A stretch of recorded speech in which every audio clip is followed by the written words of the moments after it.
할렐루야. 우리가 지난 2주 동안에는 말의 힘, 말이 얼마나 중요하냐, 그거에 대해서 말씀을 했죠. 우리 신앙생활의 성숙이라고 하는 것이 뭐로 드러난다? 말로 드러난다는 거예요. 그런데 알고 보면 이 말이라고 하는 것은 여기에서 출발하는 것이 아니고, 말의 출발은 어디예요?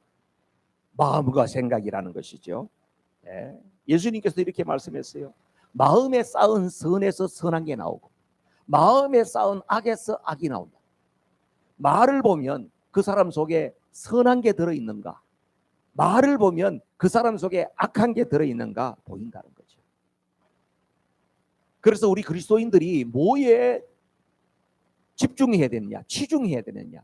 마음 관리, 생각 관리가 중요해요. 여러분 어떠세요? 마음 관리, 생각 관리가 쉬워요? 말같이 그렇게 쉽지가 않아. 그렇죠? 좋은 마음 갖고 싶죠. 좋은 생각 하고 싶죠. 그런데 나도 모르게 막 나쁜 생각이 계속해서 막 오는데 어떻게 해? 참 쉽지가 않아요. 그래서 어떻게 해요? 하나님 앞에 기도해야 돼요. 성령의 도우심을 사모해야 되는 거예요. 자기 자신의 연약함을 고백해야 돼요. 그래서 빌립보서 4장에서 그런 말씀을 하지요. 아무것도 염려하지 말고 너희가 뭐 하라고? 기도를 해야 되는데 아무것도 염려하지 말고 오직 모든 일에 기도와 간구로 나가는데 감사함으로 하나님 앞에 아뢰라. 그리하면 뭘 한다고요? 너희 마음과 생각을 지켜주겠다. 그래서 내가 내 마음, 내 생각을 붙들고 지키는 것이 아니고 누가? 주님이 지켜주셔야 된다. 성령께서 내 마음과 생각을 지켜주셔야 된다. 그래야 말이 믿음의 말이 되고 하나님의 영광 돌리는 말이 되고 선한 행실이 되고 그렇게 된다고 하는 것에 대한 말씀을 계속해서 우리가 나누었습니다. 여러분, 야고보서는 계속해서 그리스도인의 성숙에 대한 이야기를 하잖아요. 구원에 대한 이야기가 아니에요. 구원은 이미 받았어. 구원은 이미 약속받았어요. 구원을 약속받은 사람에게 있어서는 뭐가 필요하다? 지속적인 성숙, 변화와 성숙이 필요한 거예요. 그 변화와 성숙을 위해서는 뭐가 필요하다? 행함이 있는 믿음이 필요하다. 네 안에 있는 그 믿음을 뭐로 증명할 것이냐? 행동으로, 행함으로 드러나게 되어 있다. 계속해서 강조하잖아요. 그걸 한마디로 딱 이야기하면 뭘까?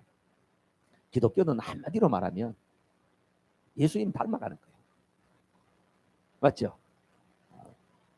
맥스 루카도는 just like Jesus, 예수님처럼. 우리 신앙생활에 진짜 목표가 뭐냐? 예수님처럼. 내가 예수님 닮아가는 거예요. 예수님은 어땠을까? 이런 상황에서 예수님은 어땠을까? 이렇게 억울한 일을 당했을 때 예수님은 어떤 생각을 하셨을까? 그 제자에게 배반당했을 때 예수님은 어떤 마음이셨을까? 그렇게 믿었던 제자가 막 저주하면서 막 모른다고 막 저렇게 하는 걸 예수님은 다 들었어. 그런데 그때 예수님은 어떤 마음이셨을까? 우리의 모든 삶의 상황 가운데에서 예수님이 어떠하셨을까? 예수님이라면 그 생각을 잃어버리지 않고 계속 할 수 있다고 하는 것은 바로 뭡니까? 우리가 예수님을 그만큼 닮아가고 있다고 하는 것을 말하는 거예요. 그래서 저도 한때는 뭔가 일의 성취에 대해서 굉장히 열망이 있었어요. 그때는 제가 기질검사, 사람은 다 기질과 타고난 성향이 있잖아요. 그죠? 그거는 뭐 내가 선택하는 게 아니고 태어나 보니까 우리 부모님이 그렇게 양육을 했어. 우리 부모님의 기질이 나한테 많이 DNA가 왔어. 그렇게 해서 보니까 태어나 보니까 어떤 일의 성취를 통해서 기쁨을 누리는 사람이 있고, 일의 성취보다는 그냥 사람들하고 그냥 좋게 지내면서 또 즐거움을 누리는 사람이 있고, 이 성향이 이렇게 크게 나눠요. 일 중심, 사람 중심. 그 제가 옛날에 젊었을 때 조사했던 건 거의 탁월하게 일 중심이에요. 그래서 무슨 일이든지, 제가 부교육자에 있을 때는 무슨 목사님이 오더를 내려서 일을 시키면 일을 아주 잘했어요. 그러니까 저에게 일을 시키는 사람의 입장에서는 되게 좋은 거지. 왜냐하면 뭐든지 시키면 잘하니까. 목사님들이 여러 명이 있어서 경쟁을 해도 항상 일은 잘했어. 근데 목회를 하다 보니까 그게 아니에요. 신앙의 성숙이라고 하는 것은 일을 잘하는 것보다 더 중요한 것은 사람들과의 관계를 잘 갖추기 때문에. 성경의 가치로 가만히 보니까, 물론 뭐 그러다고 해서 일을 열심히 하려는 사람, 아이고 오늘부터 내 일 안 해야지, 그건 아니에요. 그건 아니고, 그런데 일을 열심히 하고 일을 잘하고 하는 것도 그것도 은사지만, 그 부분이 놓칠 수 있는 부분이 뭐냐 하면 관계적인 면에서 놓치기 쉬워요. 관계를 더 잘하는 게 중요해요. 일은 잘했는데 나중에 보니까 내 주변에 사람이 아무도 없네.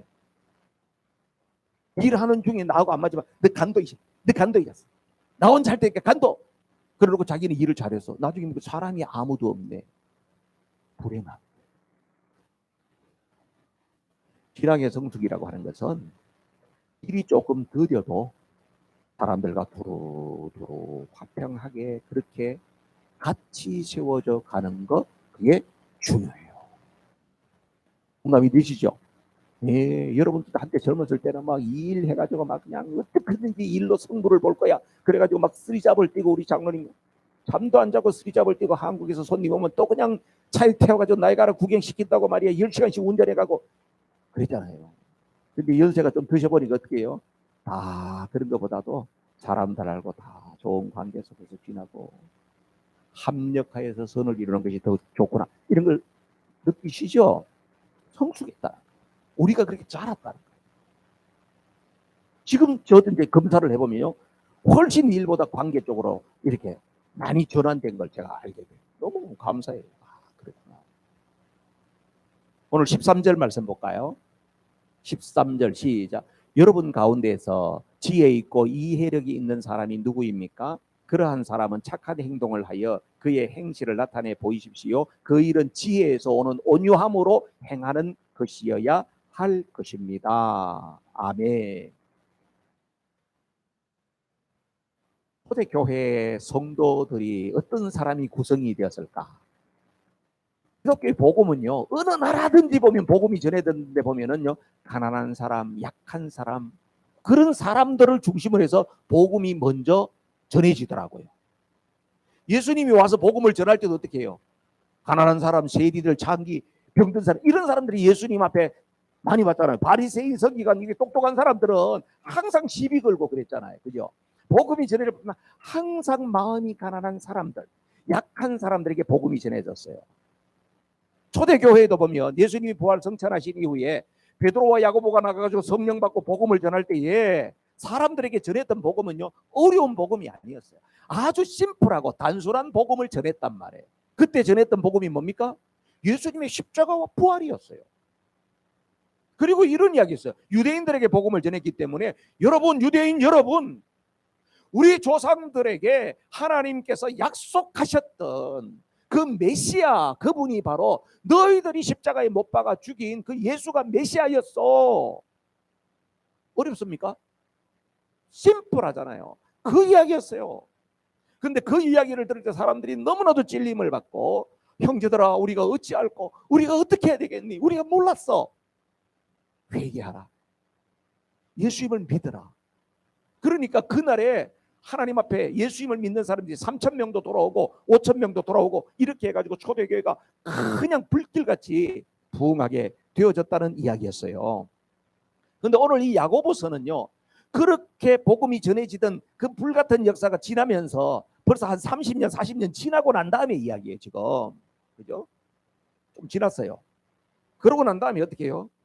교회 안에, 교회는 많이 부흥했는데 교회의 풍토 분위기가 좀 달라진 거예요. 어떤 사람들이 들어왔나요? 교회 안에 똑똑한 사람들이 많이 생겼어요. 여러분, 기독교의 복음이 처음부터 뭐 학문적이나 어렵거나 복잡하거나 논쟁적인거나 그러지 않았어요. 아주 단순했어요. 그런데 교회 안에 점점 똑똑한 사람들이 들어왔어. 그래가지고 자꾸 말로 논쟁을 하고 이게 옳다 저게 옳다 하면서 여러 가지 논쟁이 생겼어요. 왜 그랬을까? 이거는 당시에 있던 그런 시대적인 분위기도 있어요. 왜 그랬을까요? 예수님 당시 초대교회 당시에는 사실은 로마가 압제하고 있었지만, 로마가 세계를 정복하기 고전에는 어떤 나라가 정복인지 아세요? 로마가 세계를 정복하기 이전에 어떤 나라가?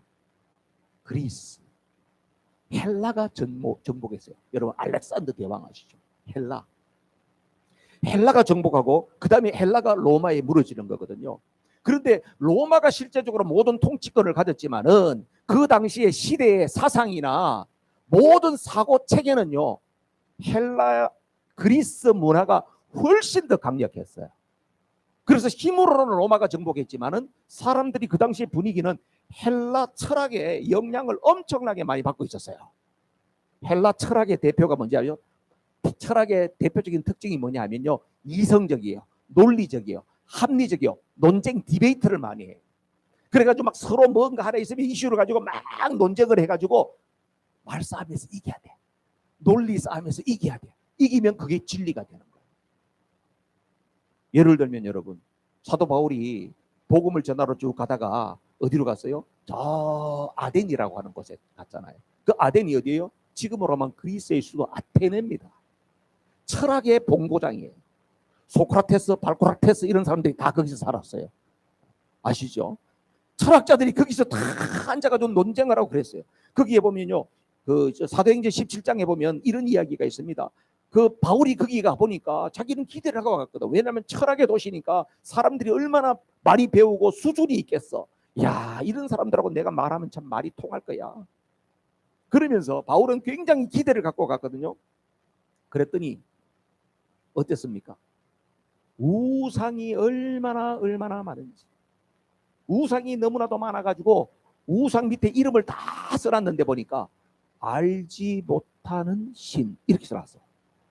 세상에, 이 사람들이 생각이 많다 보니까 우상을 많이 해놨는데 혹시 우리가 모르는 신이 하나 있어가지고 그 사람이 자기 이름을 안 해놨다고, 자기 상을 안 만들어놨다고 우리를 해코지하면 어떡할까, 이렇게 해가지고 신을 한 단 만들어놓고 거기다가 알지 못하는 신 이렇게 놨다니까. 그 정도로 우상을 많이 생겼다는 거예요. 그리고 난 다음에 그 사람들이 주로 뭘 말하고 있었냐 보니까 거기 광장 같은 데 모여가지고 앉아가지고 하루 종일 사람들을 만나면 무슨 새로운 이론이 없나, 그거 해가지고 새로운 이론 했으면 사람들이 모여가지고, 우리나라 사람들 어디 시장통에 가면요, 장기판 갖다 놓고 나면 사람들이 우둘러 앉아가지고 장기 훈수 뜨듯이 말이죠. 헬라 철학의 도시가 바울은 엄청 기대하고 갔는데 무슨 새로운 이론이, 거기 가가지고 또 훈수를 두고 이야기하고 이런 짓거리를 하면서 세월을 보냈는데 바울이 너무나도 실망을 했어요. 그래가지고 그 사람들한테 몇 마디 말을 했더니요, 그 사람들이 막 오히려 바울을 막 공격을 해가지고, 그 바울이 거기서 막 도저히 있을 수가 없어가지고 고린도로 쫓겨왔던 이야기를 기억하시죠? 헬라 철학의 영향이 초대 교회 안에도 이런 영향이 생긴 거야. 그 교회 안에 들어와가지고 보면, 아니 복음이 심플하고 단순하고 말이죠, 하나님의 말씀을 받으면 아멘이면 되는데 여기에 무슨 논리가 많고 자기가 지혜자라 그러고 자기가 똑똑하다 그러고 자기가 계시를 받았다 그러고 이런 사람들이 교회 안에 있는 거예요. 그래서 오늘 이런 분위기 속에 있던 그 초대교회에 흩어진 성도들을 향하여서 이 야고보 선생님이 이렇게 이야기하는 거예요. 보세요. 여러분 가운데 지혜가 있고 이해력이 있는 사람이 누굽니까? 이 말은 똑똑하다는 사람들한테 하는 거예요. 그래요. 여러분 똑똑한데 누굽니까? 누가 똑똑합니까? 그렇다고 하면 당신의 그 똑똑함을, 당신의 그 지혜를 삶으로 좀 보여줘 보세요. 우리도 좀 따라가게. 당신이 우리의 좀 모델이 좀 되어줘 보세요. 왜 이렇게 이야기할까요? 입만 살아가지고 이것만 하는 거예요. 요즘 애들 말로 그냥 옥수수만 터는 거예요. 옥수수만 털어. 삶은 없고 말만 하는 거야. 여러분 신앙은 뭐예요? 아는 것도 중요해요. 그리스도를 아는 지식이 중요하긴 합니다. 그러나 거기 머물러 있으면 안 돼요. 지혜라고 하는 것이 무엇입니까? 내가 깨달은 그 지식, 깨달아서 알게 된 것을 내 삶 속에 실제로 적용하고 실천하면서 살 수 있는 그 능력을 지혜라고 그러거든요. 그 지혜는 다분히 뭡니까? 역동적, 동적인 용어입니다. 그런데 초대교회 안에 이런 문제가 있으니까 야고보가 지금 이 이야기를 그들의 교회 안에서 일어나는 문제를 지적을 해주면서 또 중요한 것을 이야기해 줍니다. 오늘 보니까 야고보는 두 종류의 지혜를 이야기합니다. 그렇죠? 야고보가 이야기하는 두 종류의 지혜가 뭡니까? 하나는 거짓 지혜고 하나는 임지혜고, 그게 아니고 참지혜다. 참지혜. 지혜를 두 가지로 이야기한다. 그런데 거짓 지혜는 바로 어떤 거예요? 세상의 지혜라고 이야기하고 땅의 지혜라고 이야기해요. 그런데 참된 지혜는 어떤 거다? 하늘로부터 온 지혜라고 이야기를 해요. 그래서 오늘 그 두 가지 지혜에 대해서 우리는 말씀을 살펴볼 거예요. 14절 15절 말씀입니다. 14절 15절 읽어요. 시작.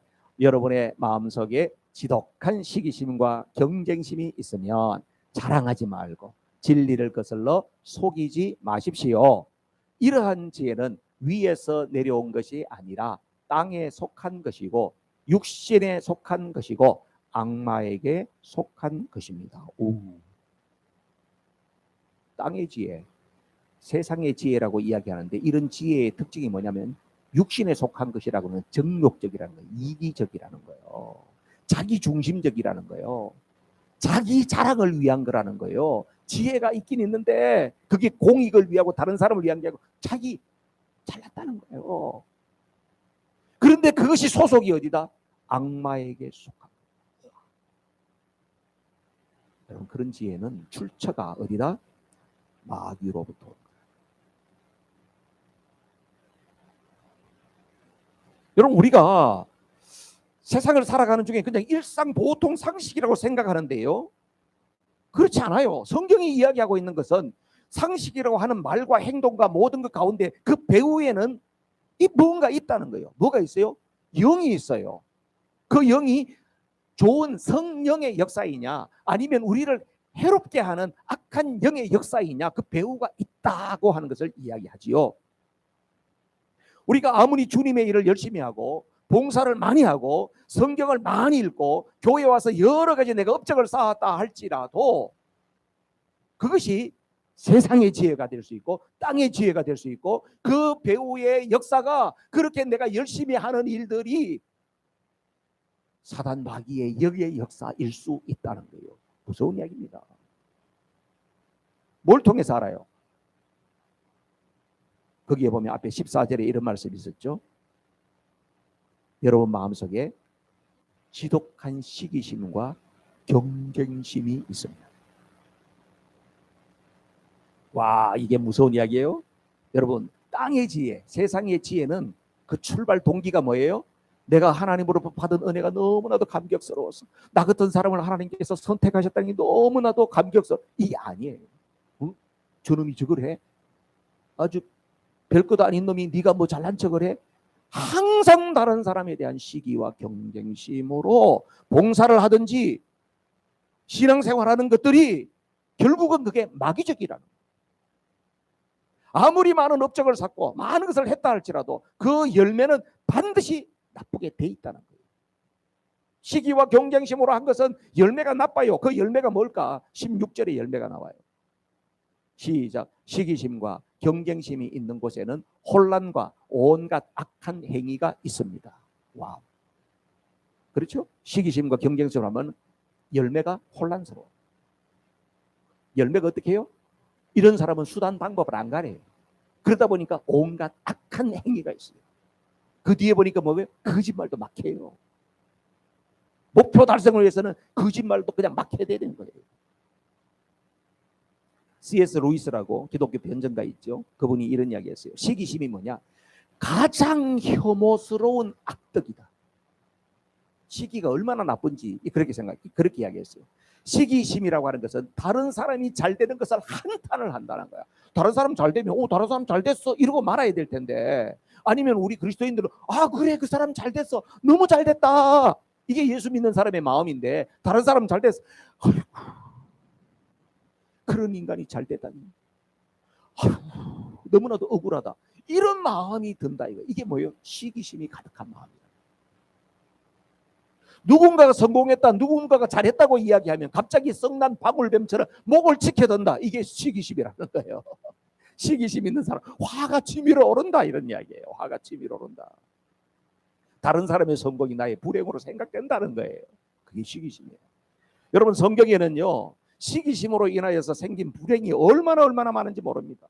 결국은 아담과 하와가 선악과를 따먹었던 것도요, 결국은 시기심이에요. 배고파서 먹은 게 아니에요. 그거 너무 먹고 싶어서 먹은 게 아니에요. 사단이 와서 뭘 해요? 이거 먹으면 너 하나님하고 똑같이 된다. 뭘 자극했어요? 마음속에 하나님과 비교하면서 시기심을 자극한 거예요. 가인과 아벨의 제사를 아시나요? 가인이 왜 동생을 죽여요? 하나님이 자기 제사를 안 받고 동생 제사만 받았다는 그 시기심 때문에 동생을 죽인 거예요. 시기심 하면 제일 진짜 안 된 사람 누구예요? 사울 왕이에요. 사울 왕이에요. 아니 블레셋과 전쟁 나가지고 자기들 장수들 가운데 아무도 골리앗하고 싸울 사람이 없는데 다윗이라고 하는 젊은 소년 하나가 나와가지고 딱 골리앗을 무찔러 줬어요. 사람들이 막 그냥 다윗의 인기가 급상승하지요. 얼마나 좋은 일이에요. 이야, 너 진짜 젊은데 용맹스럽구나. 그래가지고 사울이 막 상으로 자기 딸도 주고, 그죠? 군대 높은 자리도 해주고 했잖아요. 그런데 문제는 뭐예요? 사람들이 하는 이야기가 거슬리는 거예요. 사울이 죽인 자는 천천히요, 다윗이 죽인 자는 만만이다. 아니 그랬으면 왕이면 자기 신하로 삼으면 됐잖아. 그러면 그래, 내가 이번에 참 똑똑한 애, 용맹스러운 애 하나 발탁했어. 우리나라에 큰 공을 세울. 이러면 될 거 아니에요. 사울은 점점 시기의 마음이 발동하는 거예요. 내가 천천히고 저놈이 만만이면 앞으로 뭐야, 이 나라를 제가 갖겠다는 거 아니야. 누가 갖겠대요? 자기 혼자 그 생각을 계속하는 거예요. 그러다 보니까 어떻게 해요? 사울은 다윗과 원수가 됩니다. 모든 자기의 에너지가 그에게 집중됩니다. 시기심에 집중이 됩니다. 어떻게 하면 저놈을 죽일까? 3천 군사를 데리고 다니면서 5년 동안이나 다윗을 잡아 죽이려고 쫓아다닙니다. 그러다 보니까 이 사람은 정신병에 걸립니다. 하나님께서 사울에게 주신 은혜가 얼마나 컸어요. 사울이 뭘 잘한 거 있었습니까? 아버지 낙이 잃어버린 거 그거 찾으러 돌아다니다가 결국은 사무엘 만나가지고 왕이 된 사람인데 하나님의 은혜가 얼마나 커요. 하나님의 은혜에 집중했었으면 사울도 정말 훌륭한 왕으로 그 인생을 마무리 지었을 거야. 그런데 그 마음속에 있는 시기심, 질투심, 거기에 모든 것을 빼앗겨서 하나님께서 주셨던 그 엄청난 행복, 축복을 다 잃어버린 참 불행한 삶.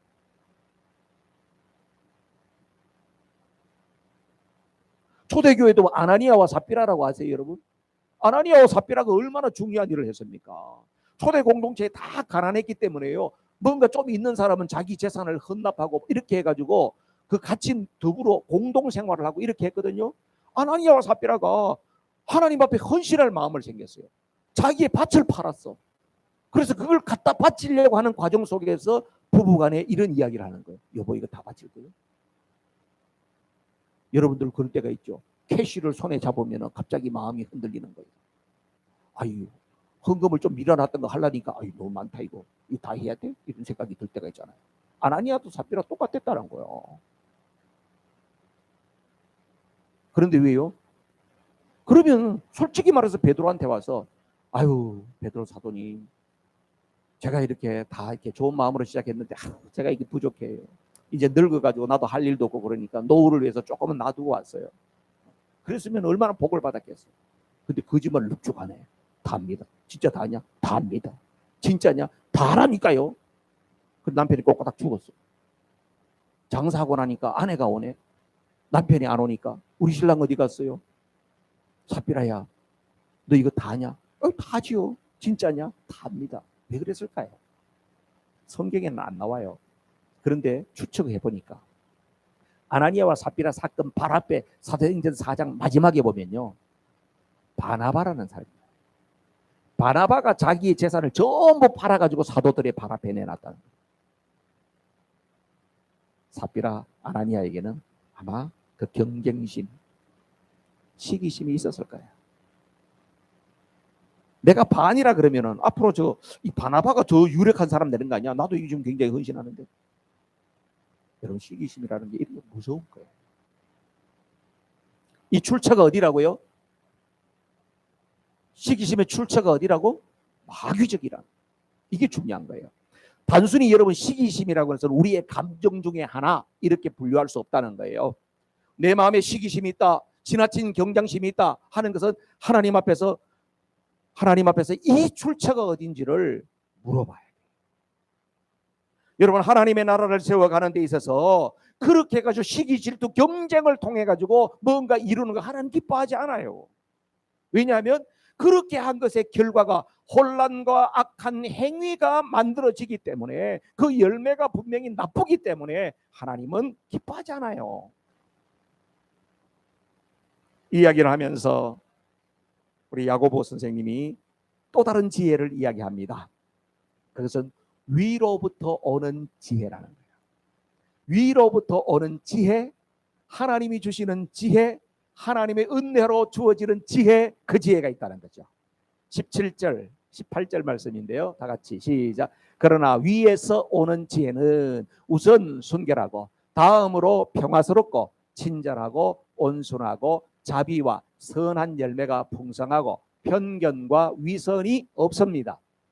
정의의 열매는 평화를 이루는 사람들이 평화를 위하여 그 씨를 뿌려서 거두어 드리는 열매입니다. 아멘. 위에서부터 내려오는 지혜도 보니까 어떤 것인가 하는 것이 여러 가지로, 거기 8가지가 쭉 나옵니다. 나오고, 그리고 그 열매가 어떤가가 나오고 있죠. 어떻습니까? 앞에 있는 그 8가지를 쭉 보니까 여러분들이 좀 뭔가 좀 익숙한 게 있어요. 성령의 9가지 열매하고 비슷해요. 그렇지 않아요?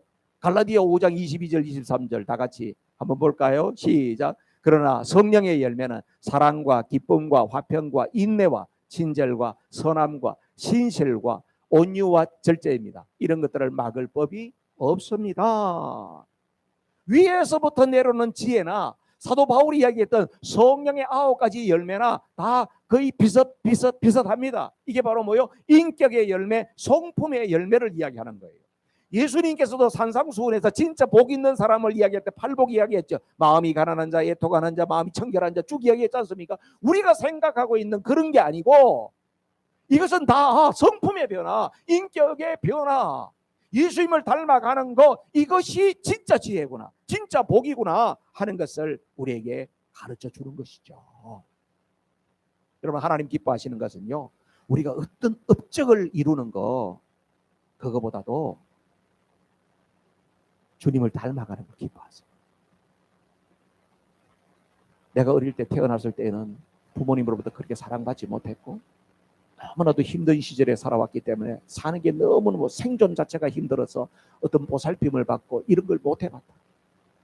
그랬을지라도 세월이 지나고 신앙이 점점 성숙해 가면서 내가 타고난 기질보다도 예수님을 더 닮아가기를 주님이 기뻐하세요. 할렐루야. 제가 옛날에 한번 이야기했죠. 저는 어릴 때 우리 아버지 우리 엄마한테 은우야 사랑한다 이런 말 한마디도 못 들어봤어요. 우리 아버지가 84살에 저한테 어느 날 전화하면서 은우야 사랑한다 이렇게 해가지고 내가 충격을 받았어. 깜짝 놀랐어. 우리 아버지가 왜 이러지? 그래서 내가 거기에 대해서 리스판스 반응도 못하고 예 전화를 끊었어. 전화 끊고 눈물이 쭉. 우리 아버지가 평생 저한테 사랑한다 말을 처음 했어요. 물론 마음으로 사랑했겠지. 사랑했으니까 안 갖다 버리고 키웠겠지. 그래도 너무 그 이야기를 직접 들으니까요. 진짜 오만 감정이 생기면서 너무너무 감동이 되는 거예요. 그래서 그 다음에 또 한 일주일 후에 또 전화했어. 그랬더니 또 우리 아버지가 또 끊으려니까 은우야 사랑한다 그러더라고요. 와, 그때는 내가 이야기했지. 아버지 어떻게 평생에 그런 이야기를 안 하시다 84살이 되셔서 그렇게 이야기를 하십니까? 네 엄마한테 배웠다. 그 이야기했죠. 저도요. 우리 아버지가 사랑한다 어떡한다 했다 그런 거 없었어요.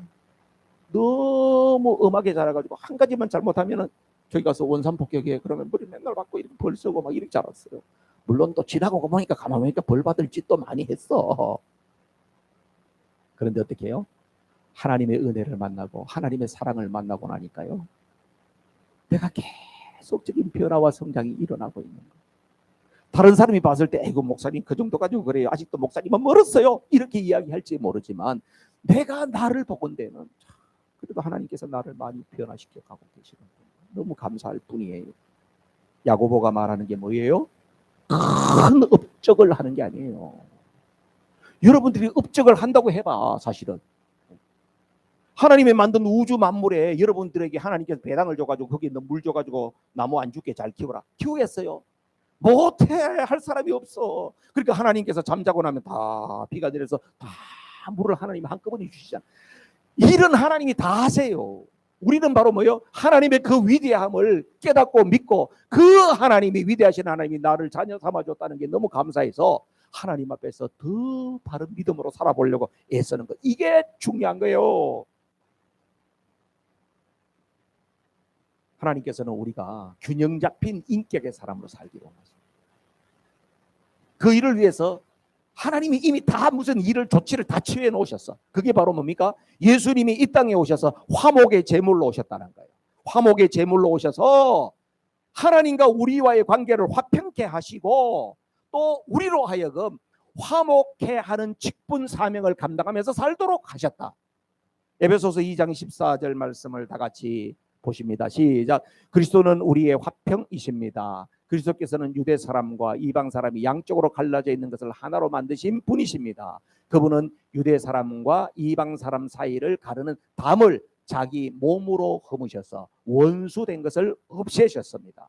이 말은 예수님께서 십자가를 지심으로 말미암아 하나님과 우리 사이에 분열되어 있던 것들을, 단절되어 있던 것을 하나 되게 만드시고 또 우리로 하여금 이방인이나 유대인이나 차별하지 말고 서로 사랑하고 아시안이나 흑인이나 백인이나 서로 차별하지 말고 다 하나가 되고 화목해 하는 일을 위해서 예수님이 땅에 오셨다는 거예요.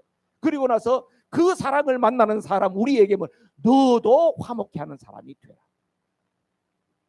사람 관계에서도 보면 어때요? 누군가가 이렇게 서로 불편한 관계에 있으면 누가 끼어들어가 가지고 서로 화해시키고 화목해 하는 사람이 있잖아요. 그죠? 피스메이커라고 할 수 있죠. 또 어떤 사람은 이렇게 해요. 이렇게 있으면 어떻게 해가지고 여기가 좀 속속속속 이야기, 여기가 속속속속 해가지고 이 사람 사이가 그냥 영원히 단절되게 만드는 사람도 있잖아요. 세상에 제주도 좋아. 더 싸우게 만들고 더 오해하게 만들고 단절을 다 만들어 놓고 중간에서 자기만 여기 해가지고 요런 주여 그러면 안 돼. 피스메이커.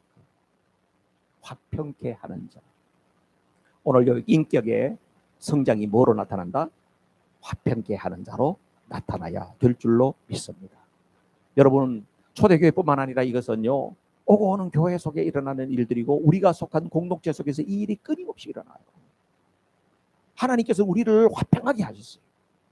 성령님께서는 이미 우리가 예수님을 믿는 그 순간에 우리를 다 한 가족, 패밀리 만들어가지고 화평하게 만들었어요.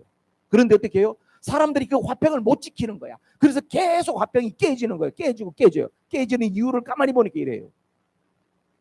자기를 자꾸 주장하니까 화평이 깨져.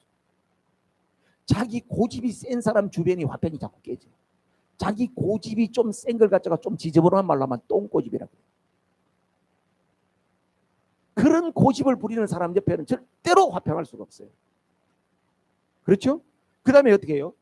쉽게 화내고 쉽게 감정을 폭발시키고 이런 사람 옆에는 절대로 화평할 수가 없어요. 옆에 갔다가 갑자기 어떤 불똥이 터질지 모르잖아요. 그죠? 불도를 조절할 줄 알아요. 야고보서 1장 20절 말씀 다 같이 시작. 노하는 사람은 하나님의 의를 이루지 못하기 때문입니다. 여러분 화내는 가지고 절대로 하나님의 의를 못 이루어요. 하나님 나라를 세워간다. 우리가 이 말을 하면요 절대적으로 분노를 다스려야지. 뭐 예수님도 뭐 성질 내시지 않았어. 네가 예수님이요? 아니에요. 분노를 다스리죠. 분노를 다스려야 돼요. 화를 내고 이렇게 하면요 이거 지금 산불 난 거 있죠. 다스려지지가 않잖아요. 그거 똑같아요. 분노는 조절이 안 되는 불하고 똑같아요. 사랑하는 성도 여러분 말씀을 마칠 겁니다. 신앙생활은 말이 아닌 실천, 행동이 따라야 된다는 것을 계속 이야기하고 있죠. 계속 하고 있습니다. 하나님께서 주시는 지혜라고 하는 것은 바로 뭐다? 인격 성품의 열매로 나타나야 된다. 우리가 무슨 일을 많이 하려고 하는 유혹이 너나 할 것 없이 있어요. 사실은. 뭔가 업적을 하나 크게 남기면 하나님 기뻐하시지 않겠나 그런 생각을 하기도 해요. 그러나 하나님 그게 아니에요. 하나님이 원하시는 것은 더 좋은 사람이 되기를. 다른 사람들과 더 좋은 인간관계를 갖고 서로 섬기는 그런 모습을 하나님은 기뻐하세요. 그럼 이렇게 하려면 어떻게 해야 될까요? 성경 말씀 두 군데를 알려드릴게요. 디모데후서 3장 15절. 시작. 그대는 어려서부터 성경을 알고 있습니다. 성경은 그리스도 예수를 믿는 믿음으로 말미암아 그대에게 구원에 이르는 지혜를 줄 수 있습니다. 아멘. 지혜를 누가 준다? 성경이 주는 거예요. 17절에 보면요, 하나님의 사람으로 성숙하고 온전하게 되는 것도 뭐가 준다? 성경이 가르쳐 준다. 야고보서 1장 5절 말씀 보세요. 다 같이 시작. 여러분 가운데 누구든지 지혜가 부족하거든 모든 사람에게 아낌없이 주시고 나무라지 않으시는 하나님께 구하십시오. 그리하면 받을 겁니다. 지혜는 어떻게 온다고? 구하는 자에게 하나님이 주신다는 거예요. 그래서 기도와 말씀이 중요한 거예요. 우리가 지혜를 얻기 위해서는 기도와 말씀이에요. 그래서 이런 말씀 읽는 것도 조인하시고 기도하는 것도 조인하시고 함께 하시고 그렇게 할 때에 하나님께서 우리에게 정말 지혜 있는 삶, 하나님이 기뻐하시는 삶으로 이끌어 가실 줄로 믿습니다. 우리 합심해서 기도합니다. 이 시간에 주신 말씀을 마음에 새기면서 하나님, 내가 말만 하는 신앙, 내가 뭘 좀 안다고 하는 신앙, 내가 다른 사람보다 뭐가 좀 우쭐하고 싶은 마음, 내가 뭔가 아직도 업적을 남기려고 하는 마음, 그런 마음 다 내려놓고 위로부터 내리시는 하나님의 지혜, 그것은 하나님이 내게 주신 은혜 주신 것에 대해서 반응하고 내가 더 좋은 믿음의 사람이 되고 내가 더 좋은 다른 사람들과의 관계의 사람이 되고 그렇게 되기를 사모합니다. 합심해서 기도합시다.